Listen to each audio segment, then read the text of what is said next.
달빛 아래 사연 한수 채널 구독자 여러분, 오늘도 시청해 주셔서 감사합니다. 행복하고 즐거운 시간 되시길 바라며 오늘의 사연 시작하겠습니다.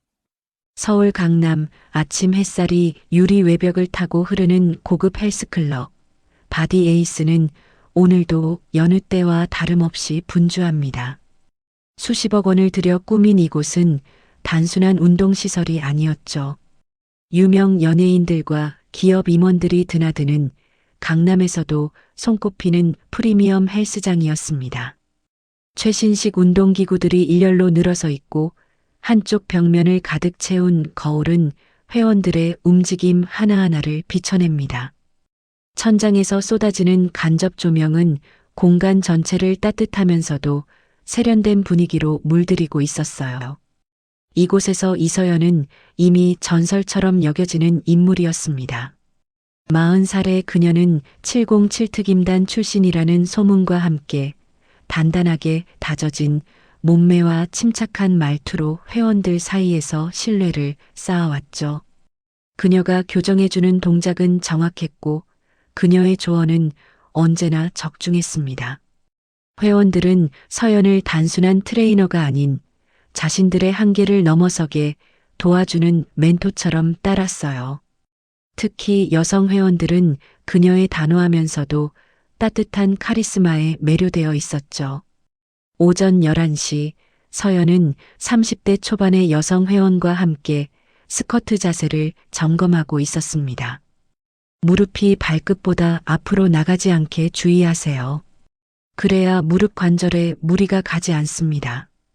그녀의 목소리는 부드러웠지만 명확했어요. 회원이 자세를 고치자 서연은 만족스러운 미소를 지으며 고개를 끄덕였죠. 완벽해요. 이 자세를 기억하세요. 체육관 안은 규칙적인 기구 소리와 트레이너들의 차분한 목소리로 가득했습니다. 그날 오후 2시 평온하던 체육관의 분위기가 한순간에 바뀌었습니다. 유리문이 쾅 하는 요란한 소리를 내며 열리더니 거대한 몸집의 남자들이 때를 지어들어섰죠. 선두에 선 사람은 박두식, 47살의 지역 조직 두목이었습니다. 180cm가 넘는 키에 900kg은 좋게 넘어 보이는 덩치, 목과 팔에 새겨진 문신들이 검은 반팔 티셔츠 사이로 드러났어요. 그의 뒤를 따르는 부하들은 일부러 어깨를 부딪히며 걸었고 운동 중이던 회원들을 노골적으로 훑어봤습니다. 야, 여기 여자 강사 있다며? 나 좀 단련시켜줘봐. 두식의 목소리가 체육관 전체에 울려 퍼졌습니다. 그는 크게 웃으며 주변을 둘러봤죠. 회원들은 불편한 기색으로 시선을 피했고 러닝머신 위에서 뛰던 사람들도 속도를 줄이며 뒤를 돌아봤어요. 다른 트레이너들은 당황한 표정으로 뒤로 물러섰습니다. 두식은 일부러 큰 소리로 상스러운 농담을 던지며 분위기를 흐렸어요. 이런 데서 운동하는 년들 보면 다 돈 많은 놈들이랑 자는 거 아니야? 그의 부하들도 덩달아 웃으며 덤벨을 집어들었다 내려놓고 케이블 머신의 핀을 함부로 빼내며 장난쳤습니다. 프론트 데스크에 있던 김 과장이 황급히 다가왔어요. 손님, 여기는 회원제로 운영되는 곳입니다. 먼저 상담을. 말을 채 마치기도 전에 두식이 손을 휘저었죠. 닥쳐. 내가 돈 없어 보여. 여기 얼마야? 1,000만 원? 2,000만 원? 당장 등록해줘. 그는 주머니에서 두툼한 지갑을 꺼내 책상 위에 던졌습니다. 지갑이 책상 모서리를 맞고 바닥으로 떨어졌고 그 안에서 현금 다발들이 쏟아져 나왔어요. 서연은 회원과의 상담을 마치고 천천히 그쪽으로 걸어갔습니다. 그녀의 걸음은 흔들림이 없었고 표정은 평온했어요. 검은색 트레이닝 복장에 머리는 단정하게 뒤로 묶여 있었죠. 안녕하세요. 무엇을 도와드릴까요?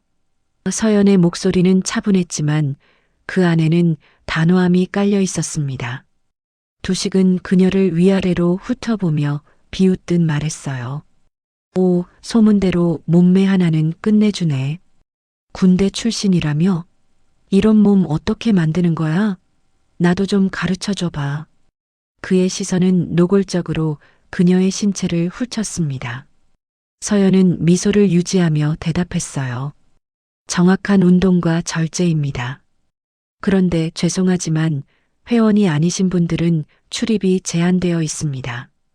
그녀의 말투는 공손했지만 거부의 의사는 명확했죠. 두식의 얼굴에서 웃음이 사라졌습니다. 뭐, 지금 나보고 나가라는 거야? 내가 누군지 알아? 그는 한 발 다가서며 위협적인 자세를 취했어요. 체육관 안의 다른 회원들은 운동을 멈추고 긴장한 표정으로 상황을 지켜봤습니다. 이용약관 위반입니다. 나가주세요.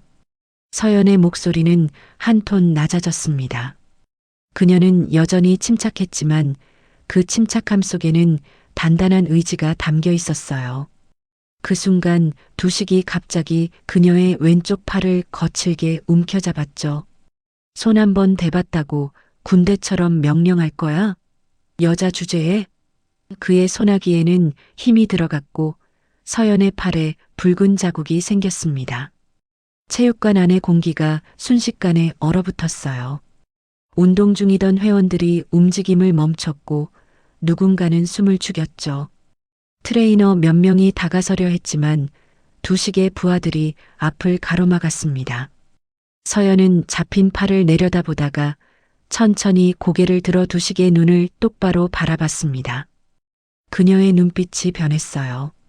평온함은 사라지고 그 자리에 차가운 결의가 자리 잡았죠.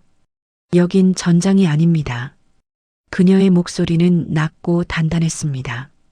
하지만 당신이 원한다면 그렇게 만들어 드릴 수도 있죠. 그 말과 함께 서연은 재빠른 동작으로 자신의 팔을 비틀어 빼냈고 동시에 두식의 손목을 역으로 꺾었습니다. 순간적인 일이었죠. 두식은 예상치 못한 반응에 당황한 표정을 지으며 뒤로 물러섰어요. 긴장감이 서늘하게 체육관 전체로 퍼져나갔습니다. 부하들이 앞으로 나서려 했지만 두식이 손을 들어 제지했어요. 그는 비틀린 미소를 지으며 말했죠. 재미있는데? 정말 재미있어. 다음에 또 올게. 꼭. 그렇게 말하고는 부하들을 이끌고 천천히 나갔습니다. 하지만 그의 눈빛에는 분노와 복수심이 가득했어요. 나가면서 그는 일부러 의자를 발로 차 넘어뜨렸고 부하 하나는 화분을 밀쳐 깨뜨렸죠.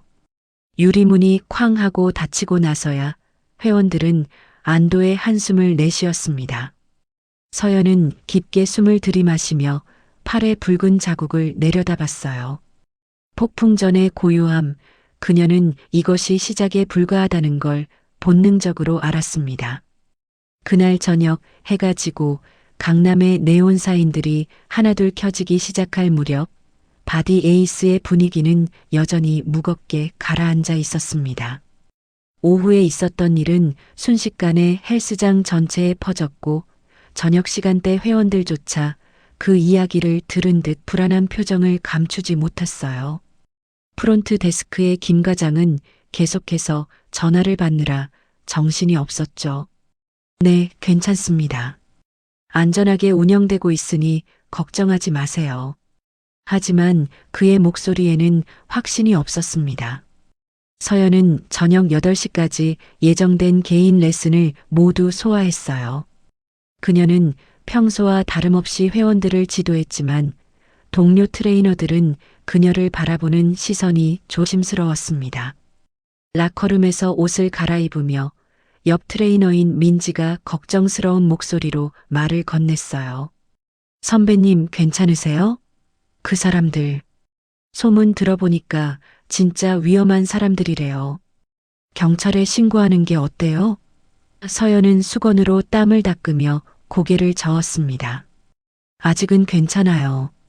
신고할 만한 명확한 증거도 없고요.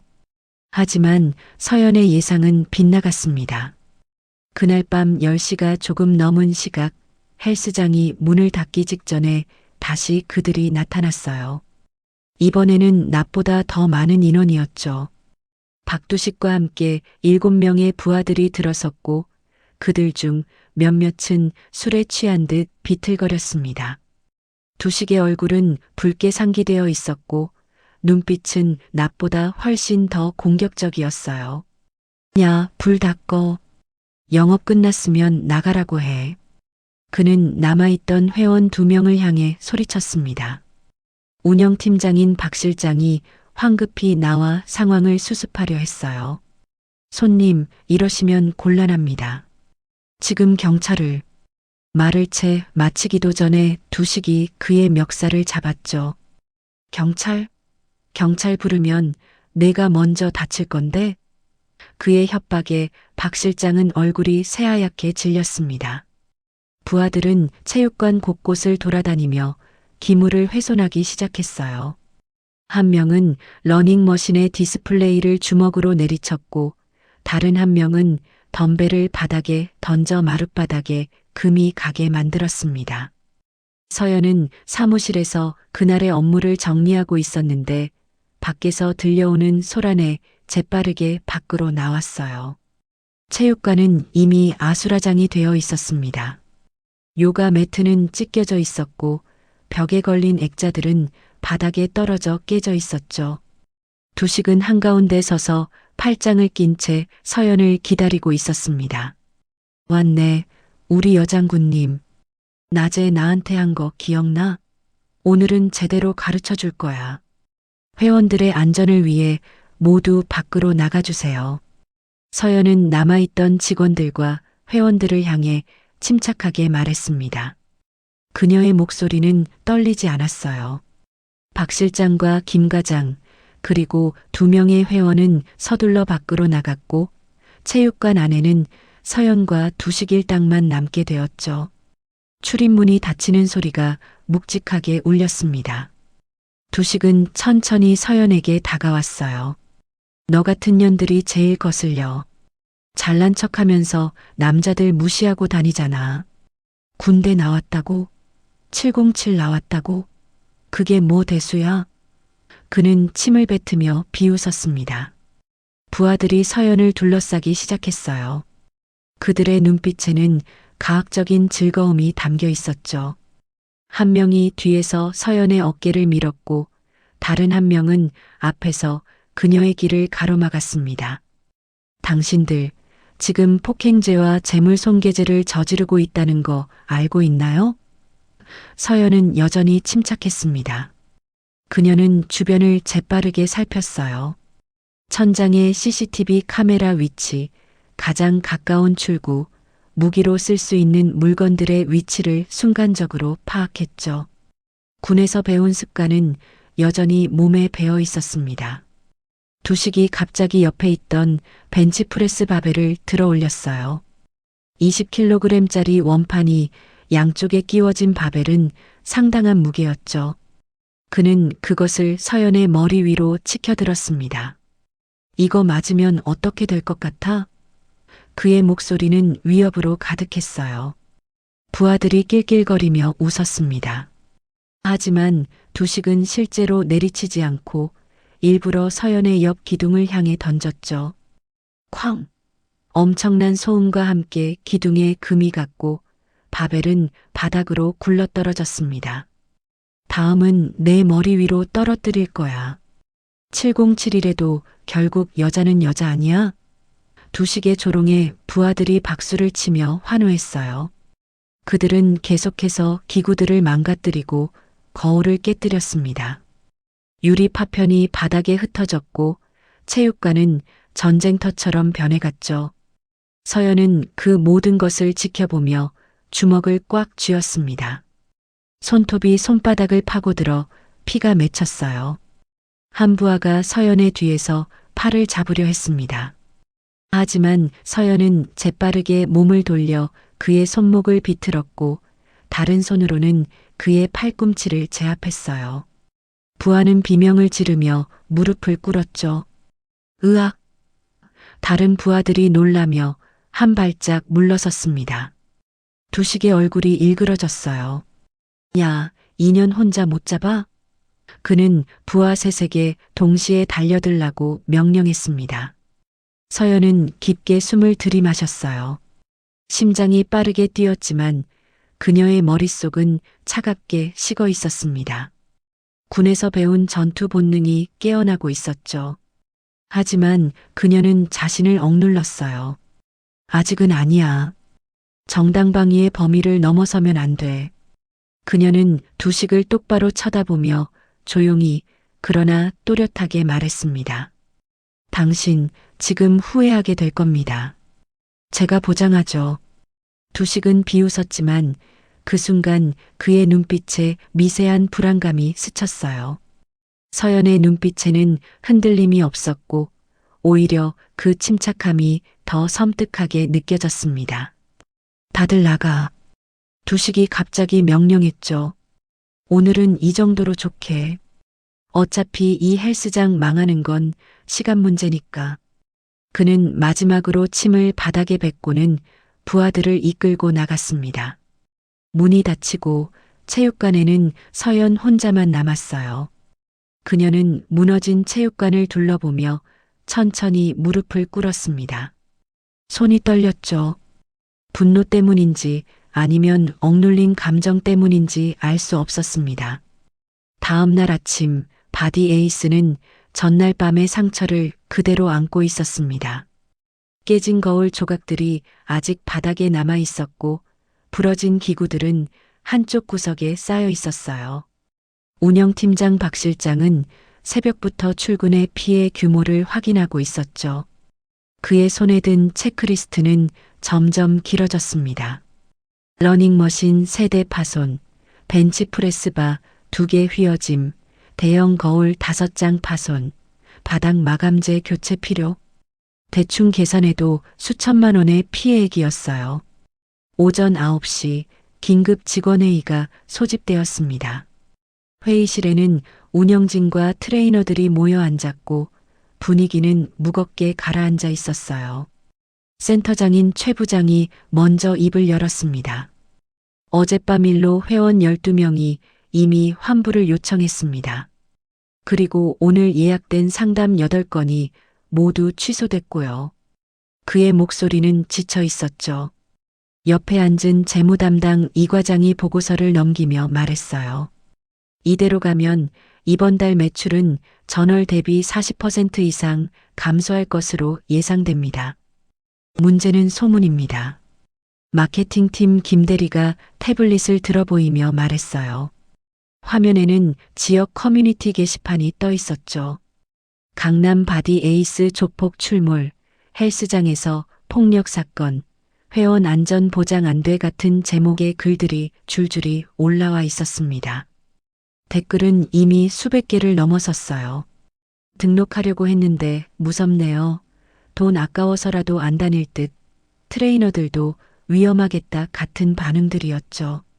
최 부장이 깊은 한숨을 내쉬며 서연을 쳐다봤습니다. 이 트레이너님, 솔직히 말씀드리겠습니다. 본사에서 연락이 왔어요. 당분간 휴직을 고려해 달라고요. 회의실이 순간 조용해졌습니다. 다른 트레이너들은 고개를 숙였고 누구도 서연을 쳐다보지 못했어요. 서연은 침착하게 물었습니다. 제가 잘못한 게 있나요?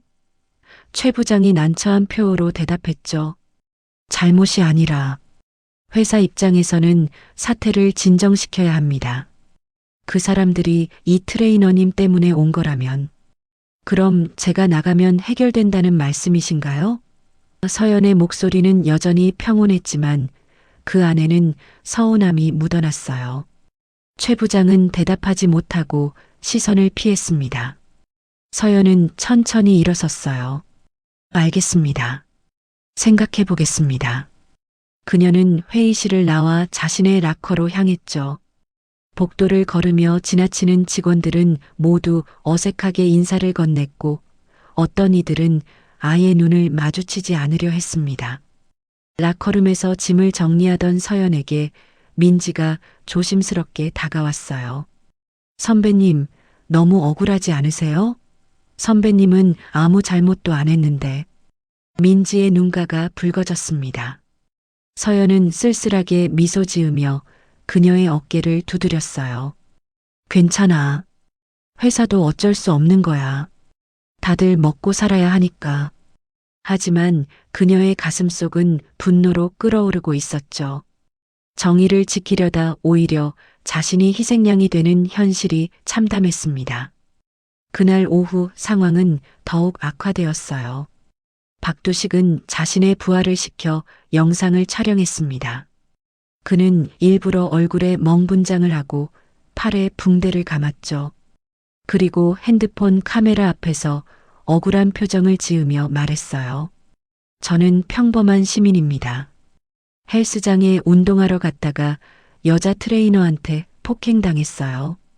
군대 출신이라고 해서 믿고 맡겼는데 갑자기 저를 바닥에 내팽개치고 팔을 꺾었습니다. 그는 카메라를 향해 붕대 감은 팔을 보여줬죠. 영상은 편집되어 SNS에 업로드되었습니다. 제목은 강남 헬스장 여자 트레이너의 폭력, 군대 출신이라며 민간인 폭행이었어요. 영상은 삽시간에 퍼져나갔죠. 조회수는 몇 시간 만에 10만을 넘어섰고 댓글은 순식간에 수천 개가 달렸습니다. 여자라고 무조건 피해자는 아니지. 군대 출신이면 더 조심해야지. 과잉 방어 아니야? 같은 반응들이 쏟아졌어요. 물론 서연을 옹호하는 댓글도 있었습니다. 영상이 이상한데? 진짜 다쳤으면 병원 진단서는? 저 남자 문신 봐라. 조폭 아니야? 헬스장 CCTV 확인해 봐야 할 듯하지만 악성 댓글의 속도가 훨씬 빨랐죠. 서연의 개인 SNS 계정까지 찾아낸 누군가가 그녀의 사진을 퍼나르기 시작했고 그녀를 비난하는 게시물들이 우후죽순 생겨났습니다. 저녁 무렵 서연은 자신의 핸드폰으로 그 영상을 확인했어요. 화면 속 박두식의 연기는 어설펐지만 사람들은 쉽게 속아 넘어가고 있었죠. 그녀는 핸드폰을 내려놓고 창밖을 바라봤습니다. 강남의 빌딩들은 여전히 화려하게 빛나고 있었지만 그녀의 마음속은 점점 어두워지고 있었어요. 싸워야 할까? 아니면 그냥 물러나야 할까? 고민이 깊어졌습니다. 그때 핸드폰이 울렸어요. 모르는 번호였죠. 서연은 잠시 망설이다 전화를 받았습니다. 여보세요? 수화기 너머로 낮고 차분한 남자 목소리가 들려왔어요. 이서연 씨 맞습니까? 저는 최태욱입니다. 기억하시는지 모르겠네요. 헌병대에서 함께 근무했었죠. 서연의 눈빛이 반짝였습니다. 최태욱, 그녀가 군에 있을 때 함께 작전을 수행했던 동료였죠. 전역 후 경찰이 되었다는 소식을 들었던 기억이 났어요. 태욱 씨? 어떻게? 서연의 목소리가 떨렸습니다. 최태욱이 말했죠. SNS에서 영상 봤습니다. 그거 조작이죠? 저도 그런 수법 많이 봤어요. 만나서 이야기합시다. 도와드릴 수 있을 것 같습니다. 그의 말에 서연의 가슴에 희망이 피어올랐어요. 혼자가 아니라는 사실, 누군가 자신을 믿어준다는 사실이 그녀에게 힘을 주었습니다. 정의는 누군가 잃어야만 지켜지죠. 서연은 조용히 혼잣말처럼 중얼거렸습니다. 그녀의 눈빛에 다시 불꽃이 타오르기 시작했어요. 물러서지 않기로 결심한 순간이었습니다. 창밖의 도시는 여전히 빛나고 있었고 그 빛 속에서 서연은 자신만의 싸움을 준비하기 시작했죠. 이틀 후 서연은 홍대 근처의 조용한 카페에서 최태욱을 만났습니다. 오후 3시 카페 안은 한산했고 창가 자리에 앉은 태욱은 노트북을 펼쳐놓고 있었어요. 서연이 들어서자 그는 반갑게 손을 들어 인사했죠. 오랜만입니다. 이 중사님. 그는 여전히 군대 시절 계급으로 그녀를 불렀습니다. 서연도 미소를 지으며 자리에 앉았어요. 이제 중사도 아닌데요. 그냥 편하게 불러주세요. 태욱은 헌병대 시절보다 조금 성숙해 보였습니다. 30대 중반의 그는 현재 서울지방경찰청 사이버수사대에서 근무하고 있었어요. 일단 이것부터 보시죠. 그는 노트북 화면을 돌려 보여주었습니다. 화면에는 박두식이 올린 영상의 메타데이터 분석 결과가 떠 있었죠. 이 영상, 편집된 흔적이 명확합니다. 타임스탬프를 보면 원본 촬영 후 30분 동안 편집 프로그램이 실행된 기록이 있어요. 게다가 그는 화면을 확대했습니다. 멍 부위를 자세히 보면 색상 채도가 주변 피부와 다릅니다. 분장한 거죠. 서연은 화면을 집중해서 들여다봤어요.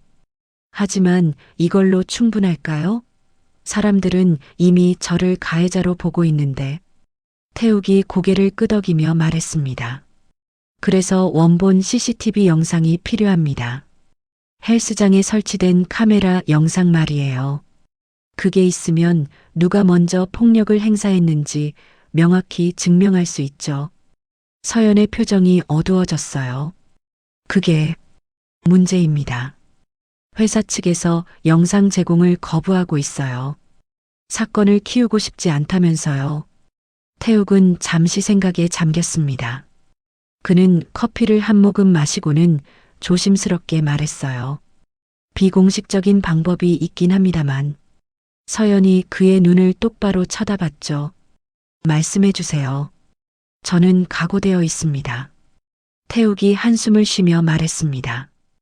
헬스장 보안 시스템은 클라우드에 백업됩니다. 제가 아는 디지털 포렌식 전문가가 있어요. 합법적인 절차를 밟으면서도 영상을 복구할 수 있을 겁니다. 다만? 서연이 물었어요. 태욱이 진지한 표정으로 대답했습니다. 이건 정식 수사가 아닙니다. 만약 이 과정에서 문제가 생기면 제 경력에도 타격이 올 수 있어요. 그래도 하시겠습니까? 서연은 잠시 망설였습니다. 자신 때문에 태욱까지 위험에 빠뜨리고 싶지 않았죠. 하지만 태욱이 먼저 손을 내밀며 말했어요. 이 선배님 군대에서 같이 작전 수행할 때 선배님이 저를 몇 번이나 구해주셨습니까? 이번엔 제가 도울 차례입니다. 서연의 눈시울이 뜨거워졌어요. 고맙습니다, 태욱 씨. 두 사람은 악수를 나눴고 태욱은 곧바로 노트북으로 작업을 시작했습니다. 그는 몇 개의 프로그램을 실행하며 바디 에이스의 보안 시스템 정보를 검색했어요. 생각보다 보안이 허술하네요. 이 정도면 이틀 안에 복구할 수 있을 것 같습니다. 그의 손가락이 키보드 위를 빠르게 움직였죠. 그날 저녁 서연은 자신의 원룸으로 돌아왔습니다. 작은 방이었지만 깔끔하게 정리되어 있었어요. 벽에는 군 시절 사진 몇 장이 걸려 있었고 책장에는 전투 무술과 심리학 관련 서적들이 꽂혀 있었죠. 그녀는 소파에 앉아 핸드폰을 켰습니다. SNS 알림이 90여 개나 쌓여 있었어요. 대부분 악성 댓글이었습니다. 폭력녀, 군대 갔다 와서 미쳤나, 여자가 힘쓰는 거 배우면 안 되는 이유 같은 메시지들이었죠. 서연은 한참을 그 댓글들을 읽었습니다. 처음에는 화가 났지만 점점 슬픔으로 바뀌었어요. 자신이 지키려 했던 것들이 오히려 자신을 공격하는 무기가 되었다는 사실이 참담했죠. 하지만 그녀는 핸드폰을 내려놓고 깊게 숨을 들이마셨습니다. 아직 끝나지 않았어. 진실은 반드시 밝혀질 거야. 그녀는 스스로를 다독이며 침대에 누웠어요. 다음 날 오전 태욱에게서 연락이 왔습니다. 영상 복구했습니다. 만나서 보여드리죠. 서연은 재빨리 옷을 갈아입고 약속 장소로 향했어요. 태욱의 사무실이 있는 건물은 강남 한복판에 있었습니다. 엘리베이터를 타고 12층에 내리자 태욱이 문 앞에서 기다리고 있었죠. 들어오세요. 제 동료는 자리 비웠으니 편하게 보셔도 됩니다. 사무실 안 태욱은 대형 모니터에 영상을 재생했습니다. 화면에는 바디 에이스의 내부가 선명하게 보였어요. 날짜는 박두식이 처음 헬스장을 찾아온 그날이었죠. 영상은 모든 것을 담고 있었습니다. 두식이 먼저 서연의 팔을 잡는 장면, 그녀가 정중히 거부하는 장면, 그리고 두식이 협박하며 기구를 던지는 장면까지. 특히 두 번째 방문에서 체육관을 난장판으로 만드는 모습은 충격적이었어요. 이거면 충분합니다. 태욱이 확신에 찬 목소리로 말했죠. 명백한 폭행과 재물손괴, 그리고 협박죄까지 성립됩니다. 이 영상을 경찰에 제출하면 즉시 수사가 시작될 겁니다. 서연은 화면을 보며 물었어요. 복수할 겁니까? 아니면 정의를 세울 겁니까? 태욱의 질문이 머릿속을 맴돌았습니다. 서연은 잠시 침묵하다가 조용히 대답했죠. 두 개는 다릅니다. 하지만 이번엔 둘 다 필요해요. 그녀의 목소리는 단호했습니다. 태욱이 고개를 끄덕이며 USB 메모리를 그녀에게 건넸어요. 원본은 여기 있습니다. 그리고 그는 다른 파일을 열었습니다. 박두식의 전과 기록도 조회했어요. 폭행 3건, 공갈 2건, 특수상해 1건. 이미 집행유예 중인 상태입니다. 이번에 또 걸리면 실형은 확실하죠. 서연은 USB를 손에 꽉 쥐었습니다. 이것이 자신의 무기였어요. 진실을 밝힐 수 있는 유일한 열쇠였죠. 고맙습니다, 태욱 씨. 정말 어떻게 보답해야 할지 모르겠네요. 태욱이 웃으며 말했습니다. 보답은 필요 없습니다. 대신 이기세요. 정의가 패배하는 걸 보고 싶지 않으니까요. 두 사람은 다시 한번 악수를 나눴고 서연은 결연한 표정으로 사무실을 나섰습니다. 이제 반격할 시간이었어요. 일주일 후 박두식은 자신의 승리를 확신하고 있었습니다. 바디 에이스의 회원수는 절반으로 줄었고 서연은 사실상 업계에서 매장당한 상태였죠. 그는 부하들과 함께 강남의 한 고깃집에서 술잔을 기울이며 크게 웃었어요. 맞지? 여자가 아무리 군대 나와도 소용없어. 결국 세상은 주먹이 센 놈이 이기는 거야. 부하들도 덩달아 박수를 치며 환호했습니다. 하지만 두식은 몰랐습니다. 그의 휴대폰이 이미 경찰의 감청 대상이 되었다는 사실을요. 태욱이 확보한 증거 영상은 정식으로 강남경찰서에 제출되었고 담당 형사 정민호가 사건을 맡게 되었죠. 정민호는 50대 중반의 베테랑 형사로 조직폭력 사건을 전문으로 다루는 인물이었어요. 그는 영상을 본 후 즉시 박두식에 대한 내사에 착수했습니다. 이 새끼, 이번엔 제대로 잡아야겠어. 정민호는 책상을 탁 치며 말했죠. 그의 옆에 앉은 후배 형사 김동수가 서류를 넘기며 보고했습니다. 형님, 박두식 놈 전과 기록 보니까 집행유예 중입니다. 이번에 기소되면 바로 실형이에요. 정민호가 고개를 끄덕이며 말했어요. 좋아. 그럼 확실한 현행범으로 잡자. 저 새끼가 또 헬스장에 나타날 때까지 기다려. 며칠이 지났습니다. 박두식은 자신감에 차서 다시 한번 바디 에이스를 찾기로 결심했어요. 이번에는 완전히 헬스장 문을 닫게 만들 계획이었죠. 그는 부하 5명을 이끌고 저녁 8시에 헬스장으로 향했습니다. 거리는 어두워지고 있었고 네온사인들이 하나둘 불을 밝히기 시작했어요. 같은 시각 서연은 헬스장 안에서 혼자 남아 정리 작업을 하고 있었습니다. 회사는 그녀에게 무급 휴직을 통보했지만 그녀는 마지막까지 자신의 공간을 지키고 싶었어요. 라커를 정리하고 회원들에게 남길 편지를 쓰고 있었죠. 그때 핸드폰이 울렸습니다. 태욱의 메시지였어요. 오늘 밤 조심하세요. 박두식이 움직인다는 정보를 입수했습니다. 경찰이 대기 중이니 절대 혼자 대응하지 마세요. 서연은 메시지를 읽고 깊게 숨을 들이마셨습니다. 드디어 때가 온 것이죠. 그녀는 헬스장의 조명을 일부러 켜두었어요. 마치 평소처럼 업무 중인 것처럼 보이게 하기 위함이었습니다. 그리고 조용히 기다렸죠. 심장이 빠르게 뛰었지만 그녀의 표정은 평온했습니다. 군에서 배운 것 중 하나는 두려움을 통제하는 법이었어요. 오후 8시 30분 헬스장 유리문이 거칠게 열렸습니다. 박두식과 부하들이 들어섰죠. 야, 불도 안 끄고 뭐해? 두식이 큰 소리로 외쳤습니다. 그는 주변을 둘러보다가 사무실 쪽에서 나오는 서연을 발견했어요.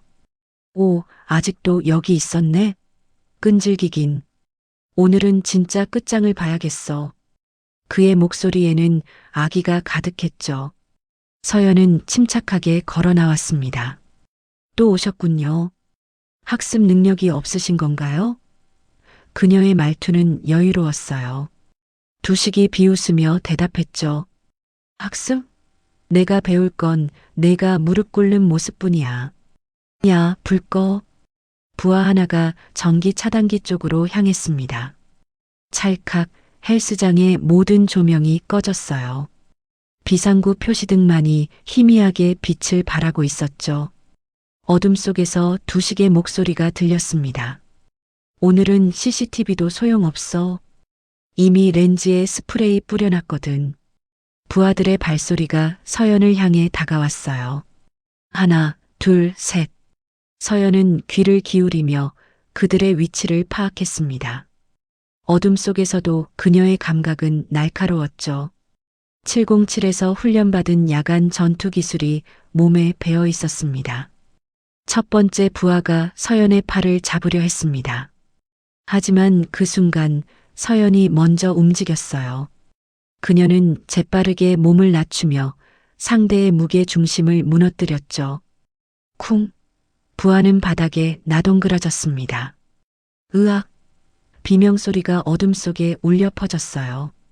두 번째 부하가 뒤에서 달려들었지만 서연은 백킥으로 그의 명치를 정확히 가격했습니다. 그는 숨을 제대로 쉬지 못하며 무릎을 꿇었죠. 뭐야, 인연 진짜 센데. 세 번째 부하가 당황한 목소리로 말했습니다. 서연은 조용히 말했어요. 내가 707에서 배운 건 숨는 게 아니라 끝내는 겁니다. 그녀의 목소리는 차갑고 단호했죠. 네 번째와 다섯 번째 부하가 동시에 달려들었습니다. 서연은 옆에 있던 요가 매트를 집어 한 명의 얼굴에 던졌고 다른 한 명의 다리를 걸어 넘어뜨렸어요. 박두식은 상황이 자신에게 불리하게 돌아가자 당황하기 시작했습니다. 다 같이 덤벼. 여자 하나 못 잡아? 그는 소리쳤지만 부하들은 이미 사기가 꺾인 상태였죠. 두식이 직접 나섰습니다. 그는 주먹을 휘두르며 서연에게 달려들었어요. 서연은 그의 주먹을 피하며 동시에 그의 팔을 잡았습니다. 그리고 재빠른 동작으로 그를 철봉 쪽으로 밀어붙였죠. 크! 두식의 등이 철봉에 부딪혔습니다. 서연은 그의 팔을 뒤로 꺾으며 철봉에 묶었어요. 헬스장에 비치되어 있던 저항 밴드를 이용해 단단히 고정시켰죠. 인연이 감히. 두식이 발버둥 쳤지만 소용없었습니다. 서연은 그의 앞에 서서 조용히 말했어요. 경고했죠. 후회하게 될 거라고. 바로 그때 헬스장 입구가 열리며 밝은 빛이 쏟아져 들어왔습니다. 경찰이다. 모두 움직이지 마. 정민호 형사와 수사관들이 진입했죠. 그들은 재빨리 부하들을 제압하고 수갑을 채웠습니다. 정민호가 서연에게 다가와 물었어요. 괜찮습니까? 서연은 고개를 끄덕이며 대답했습니다. 네, 괜찮습니다. 정민호는 철봉에 묶인 박두식을 보며 피식 웃었어요. 박두식, 너 이번엔 끝이다. 폭행, 재물손괴, 협박, 그리고 오늘 현행범까지. 이제 감방에서 한동안 살아야겠네. 두식의 얼굴은 창백해졌습니다. 그는 뒤늦게 자신이 함정에 빠졌다는 것을 깨달았죠. 이 인연이 날 함정에. 그의 말은 끝까지 이어지지 못했습니다. 다음 날 아침 박두식의 체포 소식은 빠르게 퍼져나갔습니다. 강남경찰서는 공식 브리핑을 열었고 정민호 형사가 직접 사건 경위를 설명했어요. 피의자 박모 씨는 헬스장을 상대로 지속적인 폭력과 협박을 행사했으며 거짓 영상을 유포해 피해자의 명예를 훼손했습니다. 현재 폭행, 재물손괴, 명예훼손, 공갈 등의 혐의로 구속수사 중입니다. 기자들의 카메라 플래시가 터졌고 질문이 쏟아졌죠. 한 기자가 손을 들어 물었습니다. 피해자인 이서연 트레이너는 군 특수부대 출신이라던데 사실입니까? 정민호가 고개를 끄덕이며 대답했어요. 네, 맞습니다. 하지만 이 사건에서 이 씨는 정당방위로 자신을 보호했을 뿐이며 오히려 끝까지 폭력 사용을 자제한 것으로 확인됩니다. CCTV 영상이 모든 것을 증명하고 있습니다. 그의 말에 기자들은 분주하게 메모를 했죠. 경찰서 브리핑룸 밖에서는 한지은 기자가 취재팀과 함께 대기하고 있었습니다. 그녀는 30대 초반의 탐사 전문 기자로 사회 부조리를 파헤치는 것으로 유명했어요. 지은은 이 사건에 깊은 관심을 가지고 있었죠. 이건 단순한 폭행 사건이 아니야. 여성에 대한 폭력, 그리고 피해자가 오히려 가해자로 몰리는 우리 사회의 구조적 문제를 보여주는 거라고. 그녀는 카메라 감독에게 말했습니다. 브리핑이 끝난 후 지은은 서연과의 인터뷰를 요청했어요. 처음에 서연은 거절했지만 태욱의 설득으로 마음을 바꿨죠. 선배님, 이건 선배님 개인의 문제가 아닙니다. 같은 상황에 처한 다른 여성들을 위해서라도 목소리를 내야 해요. 태욱의 말에 서연은 결국 인터뷰에 응하기로 했습니다. 사흘 후 한지은의 심층 보도가 저녁 9시 뉴스의 메인으로 방송되었습니다. 화면에는 강남 헬스장 난동 사건의 진실이라는 제목이 크게 떠올랐죠. 지은의 차분하면서도 힘있는 목소리가 흘러나왔습니다. 지난 한 달간 SNS를 뜨겁게 달궜던 강남 헬스장 폭행 사건, 그 이면에는 충격적인 진실이 숨어 있었습니다. 화면이 바뀌며 바디 에이스의 외관이 비춰졌어요.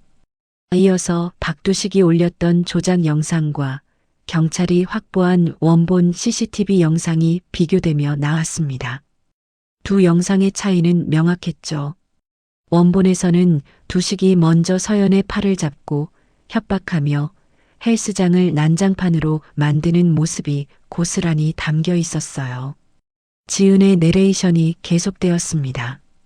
피해자 이서연 씨는 707 특임단 출신으로 전역 후 헬스 트레이너로 일하며 많은 회원들의 신뢰를 받아왔습니다. 화면이 바뀌며 서연과의 인터뷰 장면이 나왔습니다. 서연은 차분한 표정으로 앉아 있었고 그녀의 눈빛은 흔들림이 없었어요. 지은이 질문했습니다. 처음 박두식 씨가 헬스장을 찾아왔을 때 어떤 생각이 드셨나요? 서연이 잠시 생각하다 대답했죠. 두려웠습니다. 하지만 제가 물러서면 다른 직원들과 회원들이 더 위험해질 것 같았어요. 그래서 끝까지 원칙을 지키려 했습니다. 조작된 영상이 퍼지고 악성 댓글이 쏟아졌을 때 어떠셨습니까? 지은의 질문에 서연의 목소리가 잠시 떨렸습니다. 힘들었습니다. 정의를 지키려 했는데 오히려 제가 악인이 되어버린 것 같았죠. 하지만 진실은 언젠가 밝혀진다고 믿었습니다. 그녀의 말에 화면은 그녀를 비난했던 악성 댓글들을 보여줬어요.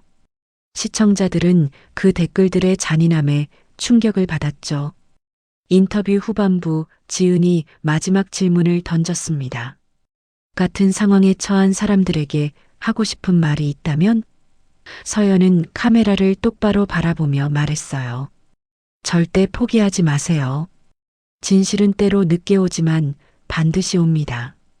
그리고 혼자가 아니라는 것을 기억하세요. 저처럼 도와주는 사람들이 반드시 나타날 겁니다. 그녀의 목소리는 단호하면서도 따뜻했죠.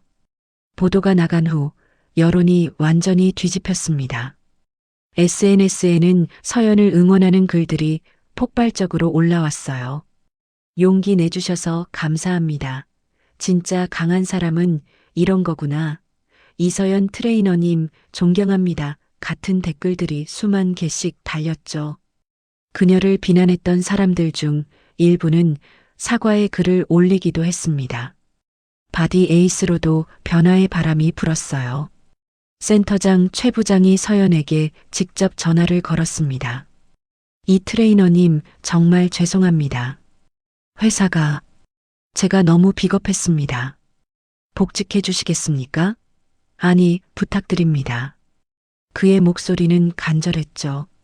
하지만 서연은 잠시 침묵한 후 조용히 대답했어요. 시간을 주세요. 생각해 보겠습니다. 같은 날 저녁 서연의 핸드폰으로 수십 통의 전화가 걸려왔습니다. 다른 헬스장들의 스카웃 제안, 방송 출연 요청, 인터뷰 요청 등이었죠. 하지만 서연은 대부분 정중히 거절했어요. 그녀가 원했던 것은 명성이 아니라 평범한 일상이었습니다. 그저 자신이 사랑하는 일을 하며 사람들을 도우며 살고 싶었죠.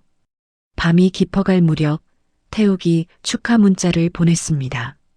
선배님 해내셨습니다. 정말 자랑스럽습니다.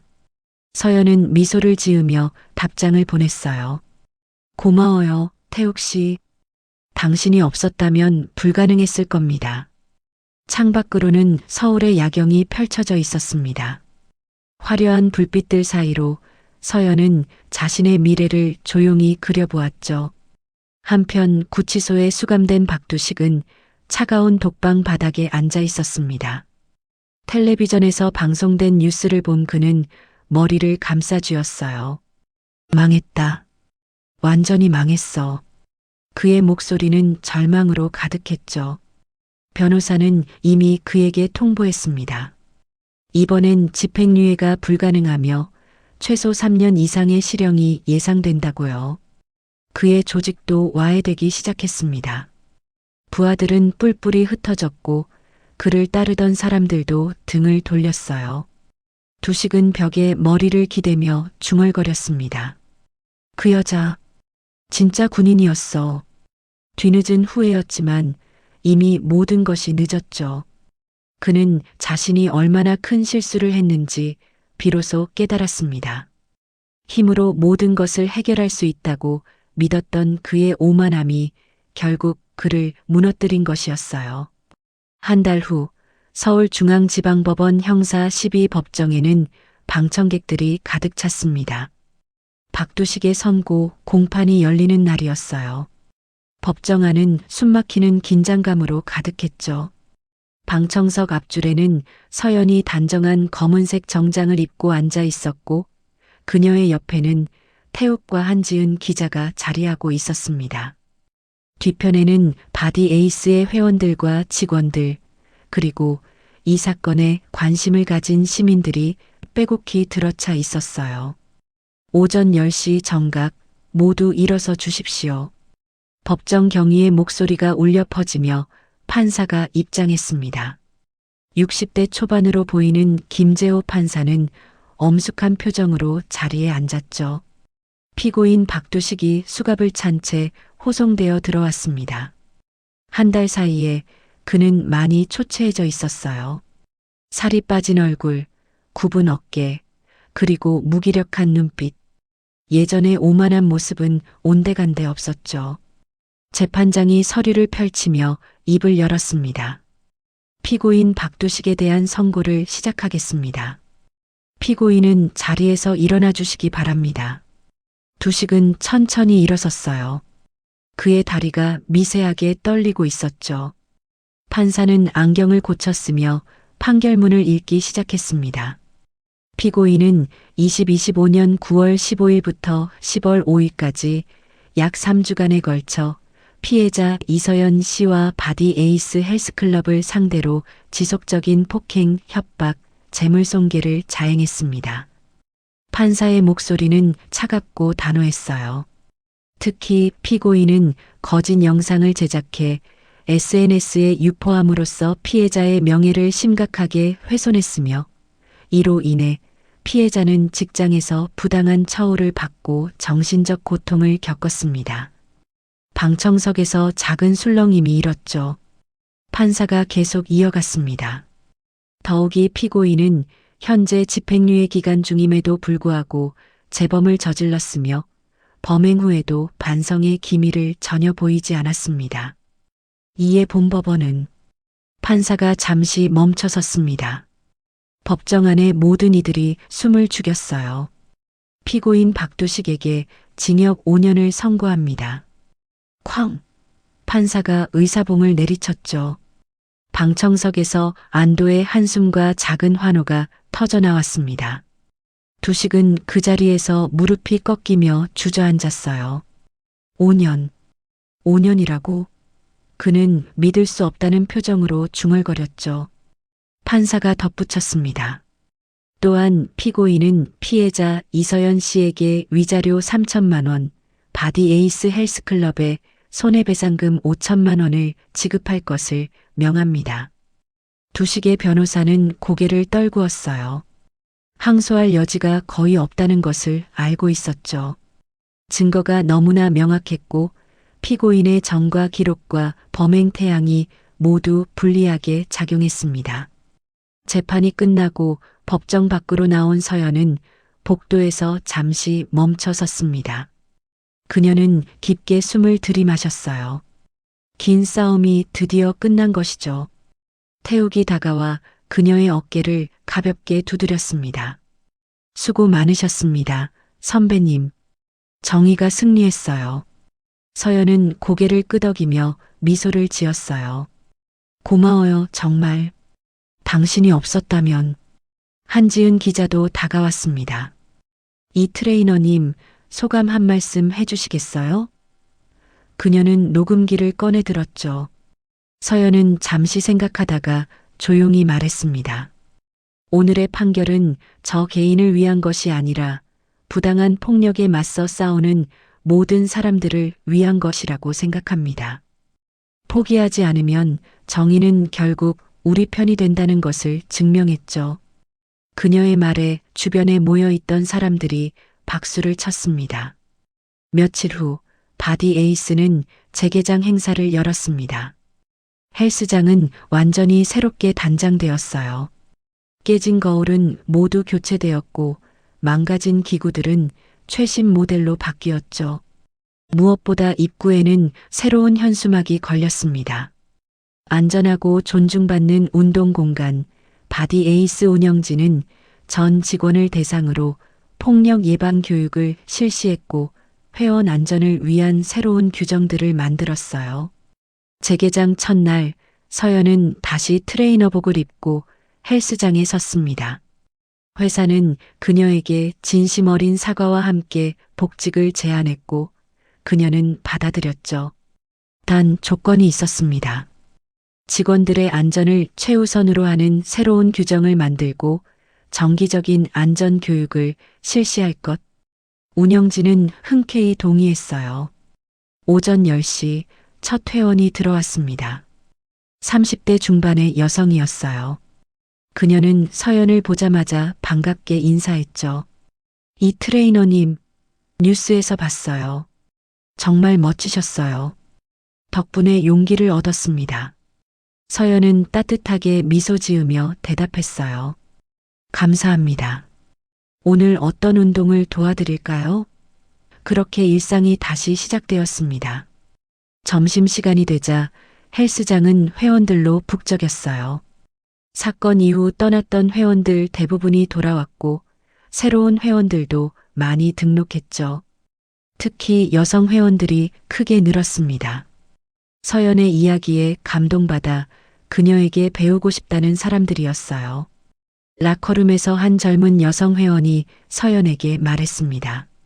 선생님, 저도 강해지고 싶어요. 누구한테도 당하지 않을 만큼요. 서연은 그녀의 손을 잡으며 말했어요. 강하다는 건 폭력을 쓸 수 있다는 게 아닙니다. 두려움 앞에서도 옳은 것을 선택할 수 있는 용기를 갖는 거죠. 제가 도와드리겠습니다. 그녀의 말에 여성 회원의 눈에 눈물이 맺혔습니다. 과거에 폭력을 경험했던 그녀는 서연의 이야기를 통해 다시 일어설 용기를 얻었던 것이죠. 저녁 무렵 서연은 혼자 남아 헬스장을 정리하고 있었습니다. 러닝머신을 닫고 덤벨을 제자리에 놓으며 하루를 마무리했어요. 그때 입구 문이 열리며 정민호 형사가 들어왔습니다. 이 트레이너님, 늦은 시간에 죄송합니다. 인사드리러 왔어요. 그는 손에 작은 꽃다발을 들고 있었죠. 형사님, 웬일이세요? 서연이 놀라며 물었습니다. 정민호가 꽃을 건네며 말했어요. 박두식 놈, 오늘 정식으로 수감되었습니다. 앞으로 5년간은 세상 밖으로 나올 수 없죠. 그리고 그는 잠시 멈췄다가 계속했습니다. 제가 30년간 형사 생활하면서 본 사람들 중에 선생님처럼 끝까지 원칙을 지킨 사람은 드물었어요. 존경합니다.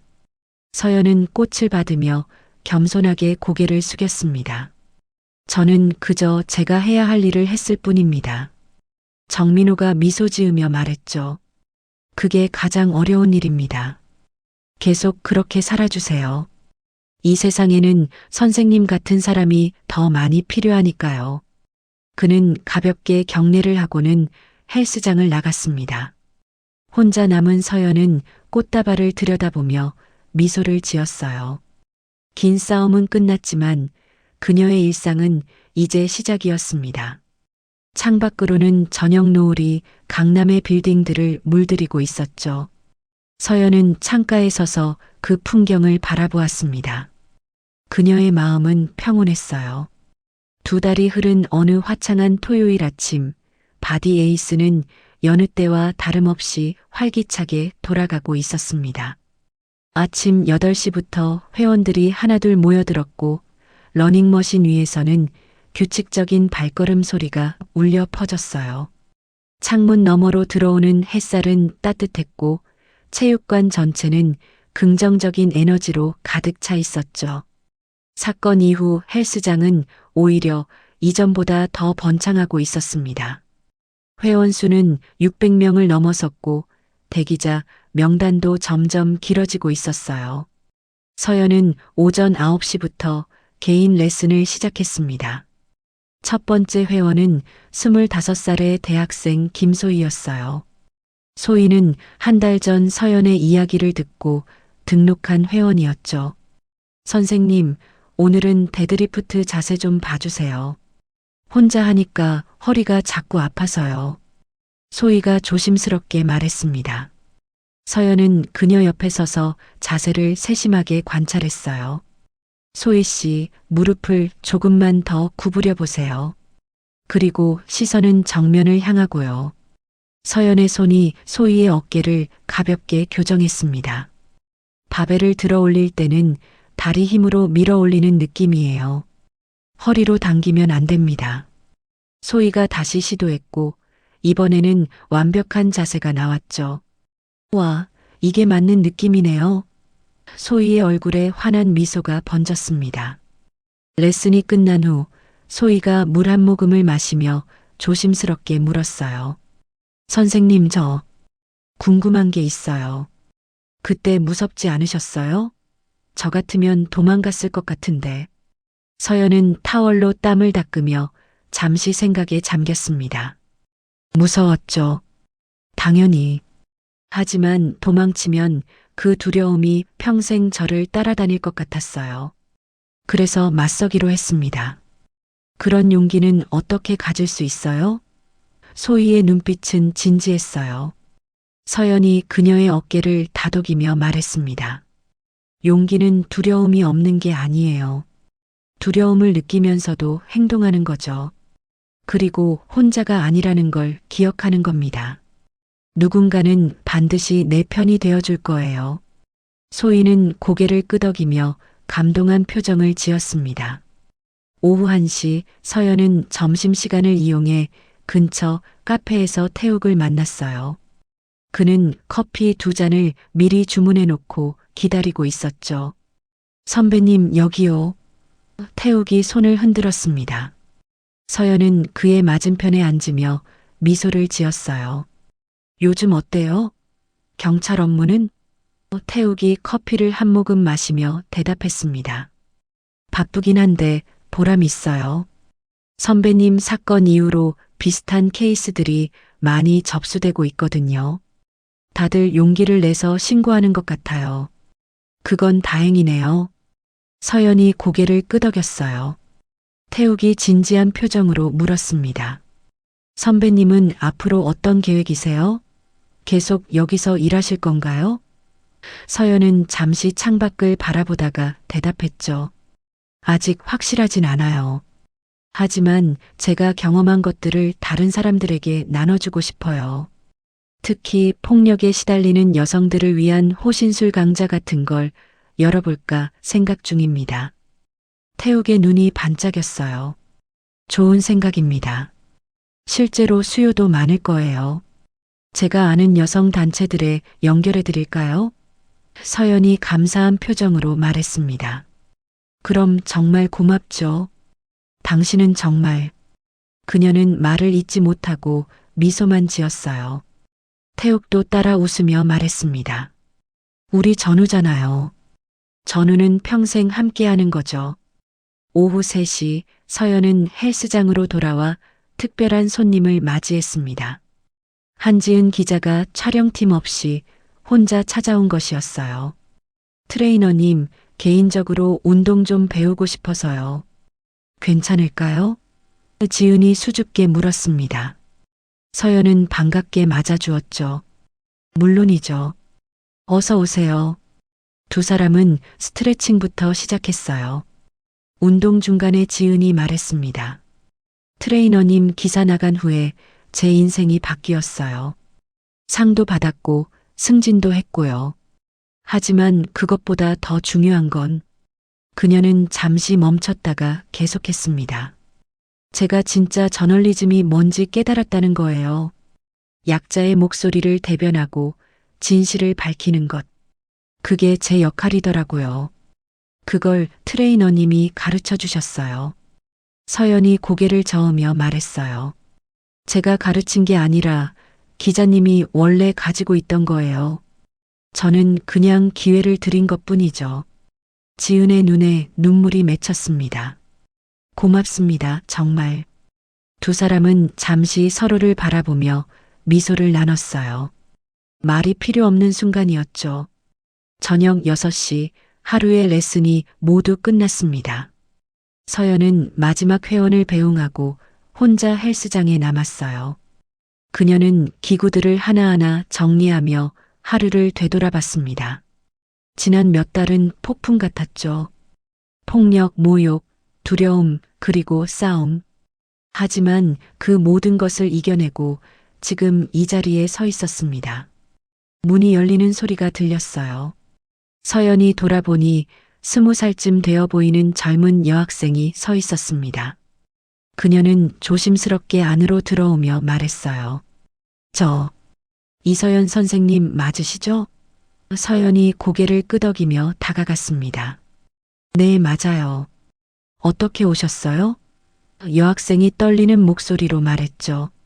저도 선생님처럼 강해지고 싶어요. 작년에 남자친구한테 폭행당했는데 그때 아무것도 못했거든요. 신고도 못하고 그냥 참았어요. 서연의 가슴이 먹먹해졌습니다. 그녀는 여학생의 손을 잡으며 부드럽게 말했어요. 용기 내서 와줘서 고마워요. 당신은 이미 첫걸음을 뗀 거예요. 제가 도와드릴게요. 여학생의 눈에서 눈물이 흘러내렸고 서연은 그녀를 가볍게 안아주었습니다. 이것이 서연이 진정으로 원했던 일이었어요. 단순히 운동을 가르치는 것이 아니라 사람들이 자신의 삶을 되찾을 수 있도록 돕는 것. 여학생과의 상담을 마친 후 서연은 혼자 라커룸에 앉아 있었습니다. 거울 속의 자신을 보며 조용히 생각에 잠겼어요. 지난 시간들이 주마등처럼 스쳐 지나갔죠.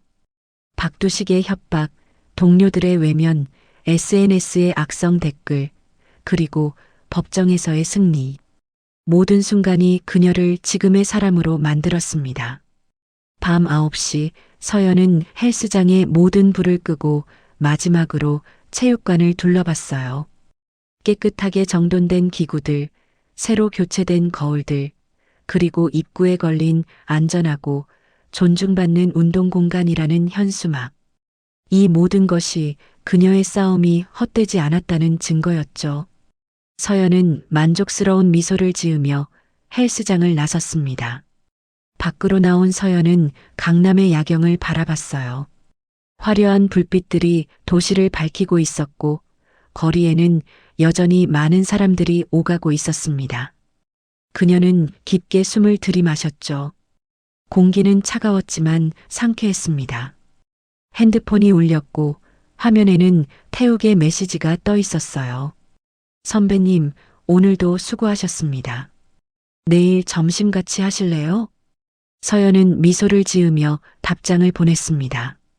그러죠. 고마워요, 태욱 씨. 그녀는 핸드폰을 주머니에 넣고 천천히 걷기 시작했어요. 집으로 가는 길, 그녀의 발걸음은 가벼웠습니다. 오늘 만난 여학생처럼 앞으로도 많은 사람들이 그녀를 찾아올 것이었죠. 그리고 서연은 그들 모두를 도울 준비가 되어 있었습니다. 지하철역 입구에 도착한 서연은 잠시 멈춰서서 하늘을 올려다봤어요. 별은 보이지 않았지만 달빛이 은은하게 빛나고 있었습니다. 그녀는 자신에게 조용히 말했죠. 잘했어, 서연아. 정말 잘했어. 그리고 계단을 내려가기 시작했습니다. 운동은 단순히 몸을 단련하는 것이 아니었습니다. 그것은 두려움보다 정의가 앞서게 만드는 과정이었고 자신의 가치를 지키는 방법이었으며 다른 사람들에게 용기를 전하는 수단이었죠. 서연은 이 진리를 온몸으로 증명했고 앞으로도 계속 증명해 나갈 것이었습니다. 강남의 밤은 깊어가고 있었지만 바디 에이스라는 작은 공간에서 시작된 변화의 파장은 계속해서 퍼져나가고 있었습니다. 정의는 때로 더디게 오지만 포기하지 않는 사람들이 있는 한 결코 사라지지 않는다는 것. 그것이 이서연이 세상에 남긴 메시지였어요. 그리고 그 메시지는 오늘도, 내일도 누군가의 마음속에서 작은 불꽃으로 타오르고 있을 것입니다.